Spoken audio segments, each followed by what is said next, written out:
now.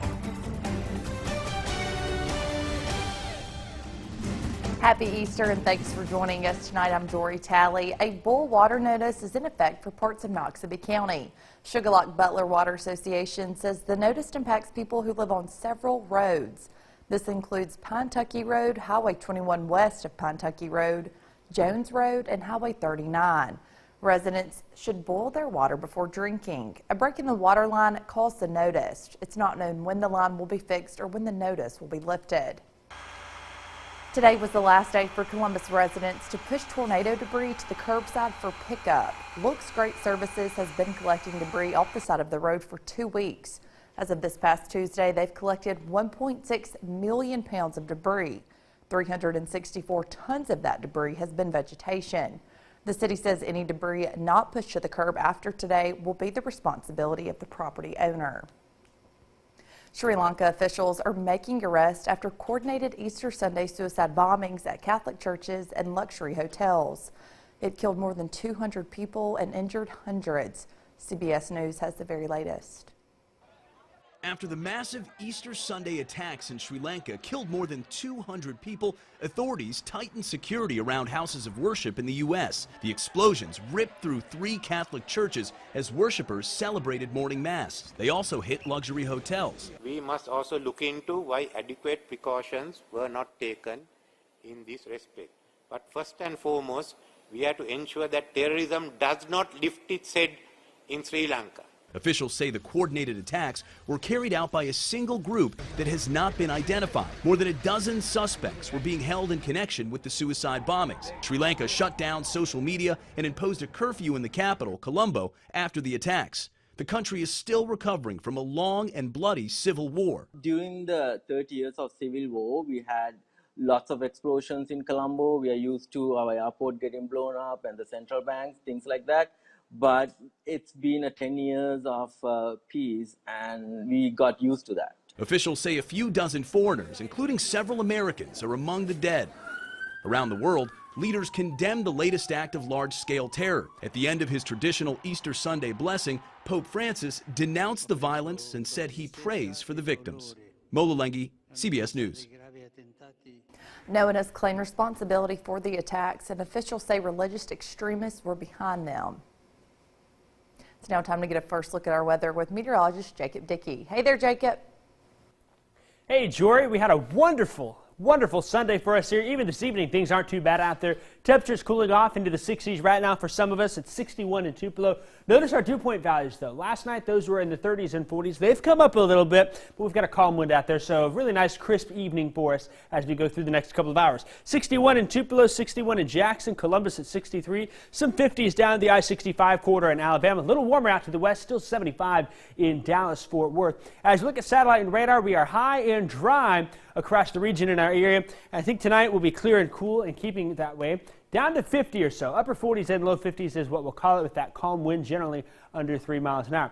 More sunshine on Monday. In fact, if you love today, you'll love tomorrow even more. The rain does move back in, though, into the forecast. Next weekend, though, looking great. I've got the details on all of that and more coming up in just a bit. It's been 8 weeks since an EF3 tornado barreled through Columbus, destroying everything in its path, including the First Pentecostal Church of Columbus. Today, the congregation gathered together in what's left of the building's foundation to celebrate Easter. Our Cash Matlock attended the service and has more on how the church plans to move forward. February 23rd, the building was destroyed, but not the church. Members of First Pentecostal Church of Columbus gathered together Sunday morning to celebrate the resurrection of Jesus Christ and perhaps a symbolic resurrection of their own. The best way to pull up out of tragedy, the best way to stand up out of ashes and get something good out of it is to give God glory in all things.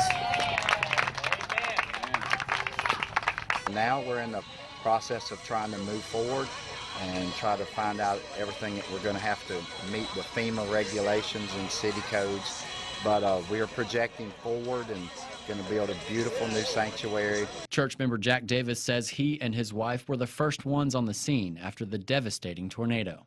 From seeing that destruction and seeing where we are today and being able to celebrate Easter out here with the kids to do an Easter egg hunt, the great weather. It's just awesome. It just shows us what God's able to do and what He's going to do for our church. Members of the congregation say the church was never about the building, but rather the people inside. The unison that we have, the togetherness that this church has, and no matter the building, no matter the circumstances, we're going to stay strong and we're going to stick together.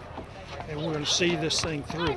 It's these people, all of these people here that come and allow me to be their shepherd, and that we share life together, we laugh together, we cry together, we have baby dedications together, we have funerals together, marriages, the whole life together. Pastor Steve Blaylock says despite not having a building at the moment, the church is remaining optimistic. This church, this pad, church had been here for 40 years, and God gave it, and you know what? The storm took it away, but blessed be the name of the Lord anyway. Rebuilding better together, and it's not one of us can do it by ourselves, it's all of us together. Pastor Blaylock says the church hopes to have a new building by this time next year. Well, I'm sure everyone made some amazing eggs for Easter, but now that it's coming to an end, what do you do with all of them? Here's some tips on this week's Mom to Mom. Today on Mom to Mom, I'm going to give you some great tips on how to turn these old Easter eggs into a great learning tool.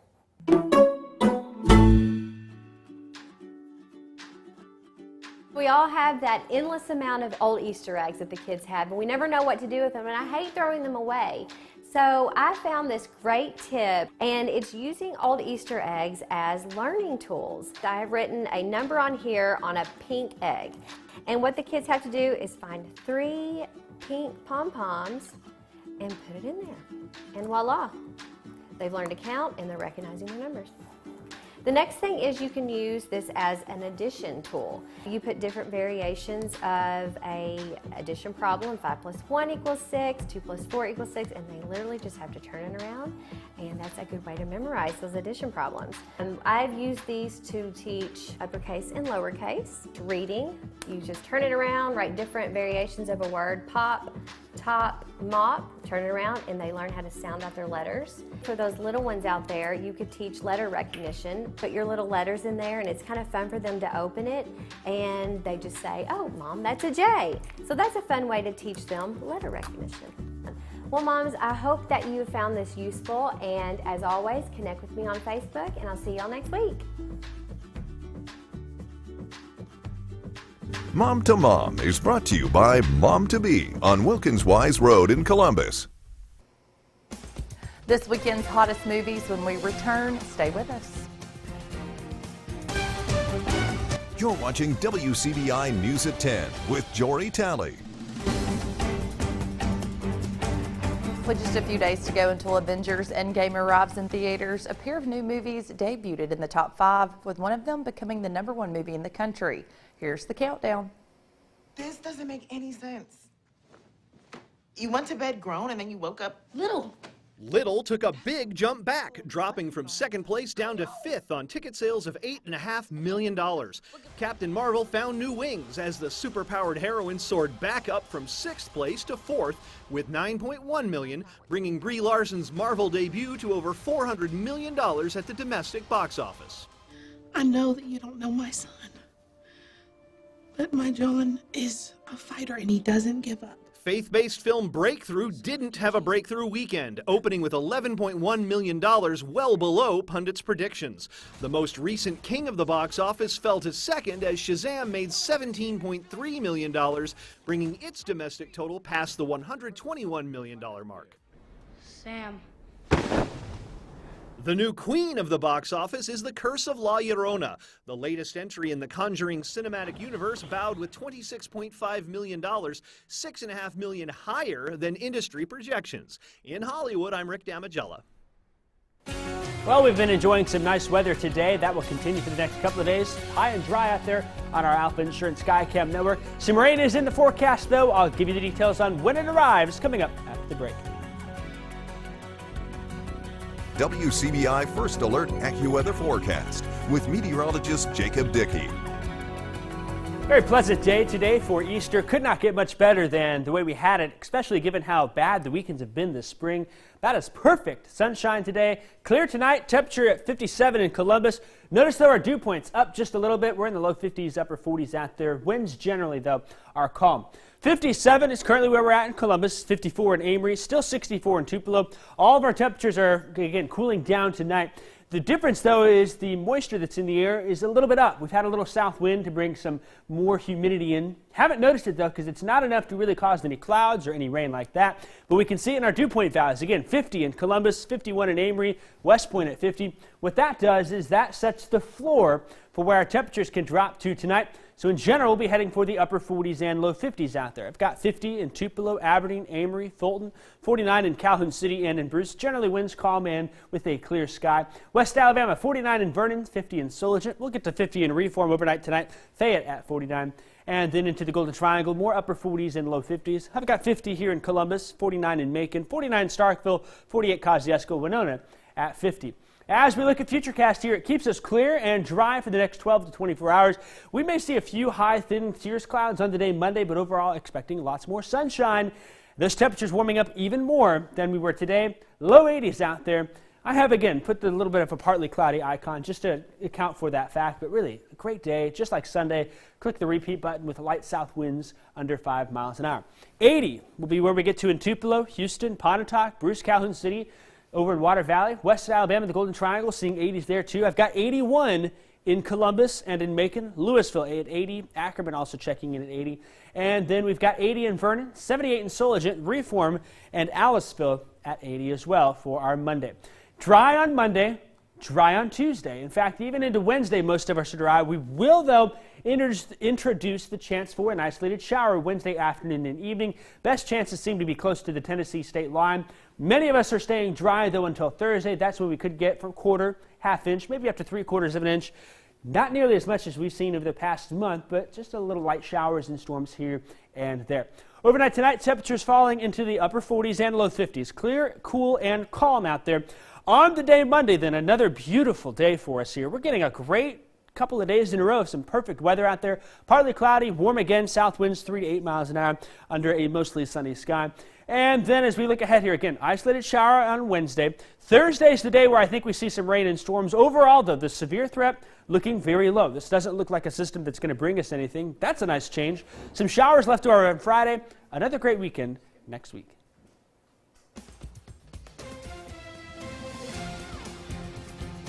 An SEC championship trophy is on its way back to Oxford. More on history being made coming up next in sports. WCBI Sports with Courtney Robb. Ole Miss women's golf makes history on this Easter Sunday. For the first time in the history of the program, the Ole Miss women's golf team can call themselves SEC champions. The win was secured for the Rebels with a 3-2 victory over South Carolina. And not only did Ole Miss secure the big win, but they also did it as the underdog. The Rebels coming into the championship tournament as the 8 seed compared to South Carolina. The Gamecocks were the 2 seed. Macy Samaski clinched the win for the Rebels after beating South Carolina on the 4th playoff hole. The head coach reflects after the game. This is unbelievable. I mean, we had a group of girls here that just fought. And, you know, I can't be more proud of them, and it's just been an unbelievable week. So, you know, I think this is just going to be the beginning for the Ole Miss women's golf program to keep launching us further and further up the rankings and just more and more success. We came in the 8th seed, and we beat Florida, who's an amazing program, and then we beat Georgia, another great program, and South Carolina. I mean, what Kaylin and Puggy have done there is top notch, and I really, you know, my hat's off to them because, you know, I played for South Carolina, and I see all the hard work that they've put in, and so I can't thank my team enough for their hard work and never giving up on themselves and keep believing in their teammates. And what Macy Samaski did this week was unbelievable. And speaking of SEC champs, the defending SEC champions, Mississippi State, set out on a mission to take down 13th ranked Tennessee and bring home the team's 2nd consecutive conference title. And that mission has been accomplished by the Bulldogs. State men's tennis tops 4th seeded Tennessee and repeats as the SEC conference champions. Nuno Borges named as the tournament MVP after he helped clinch the title. Nicholas Braun also named to the SEC All-Tournament team. And with another trophy on its way back to Stark Vegas, head coach Matt Roberts pleased with the outcome of the afternoon. Big day for us. We had a target on our back all year, and we played Florida here, and that was a tough match. They got us, and we thought we would get revenge, but Tennessee played a great match yesterday. They've had a great year, well coached. They compete really well, and so we had to adjust a little bit, and we came out, we adjusted our doubles warm-up a little bit, and that helped us, I think, play a little bit cleaner in doubles. And then just the way they competed today, stayed together as a team, no one backed down, trusted ourselves, emotionally calm, just good mental endurance, a lot of mental fortitude out there, resiliency, and yeah, just proud of these guys.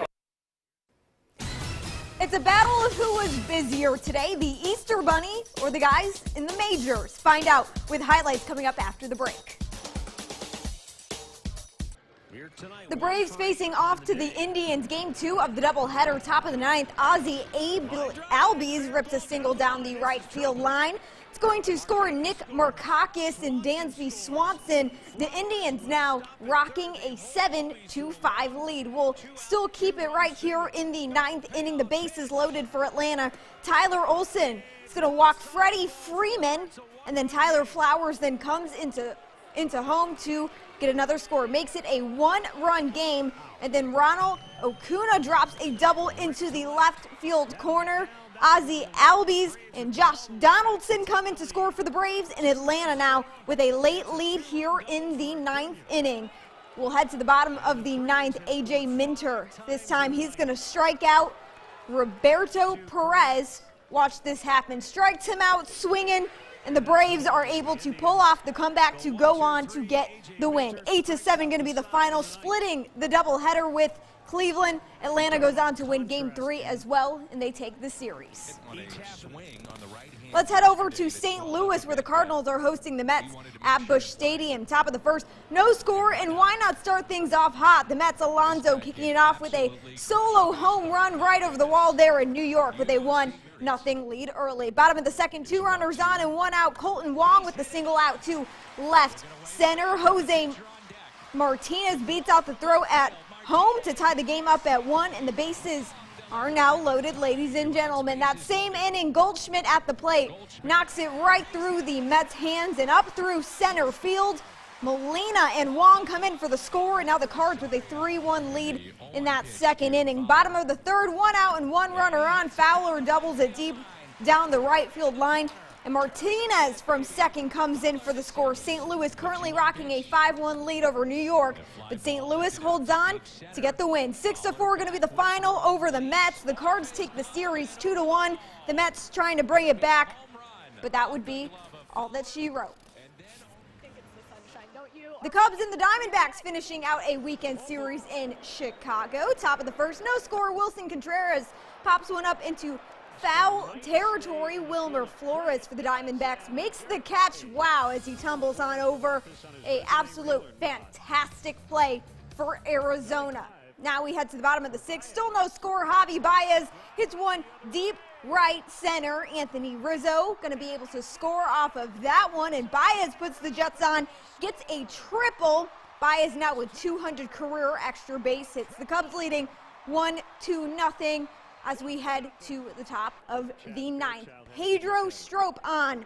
He's going to try to seal the deal for the Cubs. Jared Dyson hits to deep right for a game-tying solo home run. And now the game tied up late. And then we head and stay in the bottom of the 9th. The Cubs needing to get a score desperately here. Baez doubles inside the first baseline. He stretches it out to third as Adam Jones going to bobble it. But the Cubs now in scoring position late in this game. We'll head to a few batters later. David Boat this time is going to be up at the plate, and he's going to go ahead and single that to right. That will be good enough to bring Baez on home, and that, ladies and gentlemen, would be the winning run. The Cubs get the win over Arizona 2-1 and also clinch the series win. That's it for sports. We'll have your last look at your forecast coming up after the break.